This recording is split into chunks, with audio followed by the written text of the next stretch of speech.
Eto yung usong-uso ngayon na Bluetooth amplifier. Kung ikaw ay nagbabalak na umassemble ng mga Bluetooth speaker o kaya mini video okay, eto napakaganda nitong D10 na to. Wala pang ₱500 meron ka ng magandang klase na amplifier.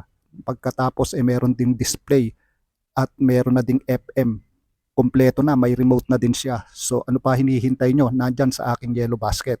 Paano ba assemblein ito? Napakasimple lang. Meron naman siyang mga guide dyan, yung mga speaker, may mga kasamang jack na. So susundan nyo na lang.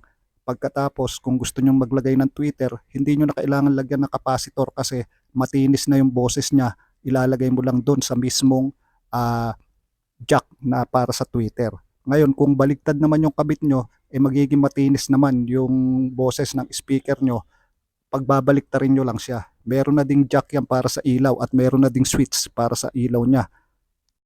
Ang kagandahan pa dito AC/DC to, may kasamang jack para sa 12 volts. So kaya kung ilalagay mo sa sasakyan, walang problema, o kaya sa motor, pwedeng-pwede. O nakita nyo naman, ayan o, yung aking lumang Bluetooth, papalitan ko ng amplifier kasi luma na nga yung pinaka-ampli niya. So ito yung ikakabit ko. So napaka-basic lang. Pagkatapos kung maikabit, tetestingin ko na. So ayan, okay na okay. Ang pinili ko nga yung may display para maganda, para nakikita ko kung ilang kanta yung naipe-play na. Pagkatapos tatakpan ko na lang siya.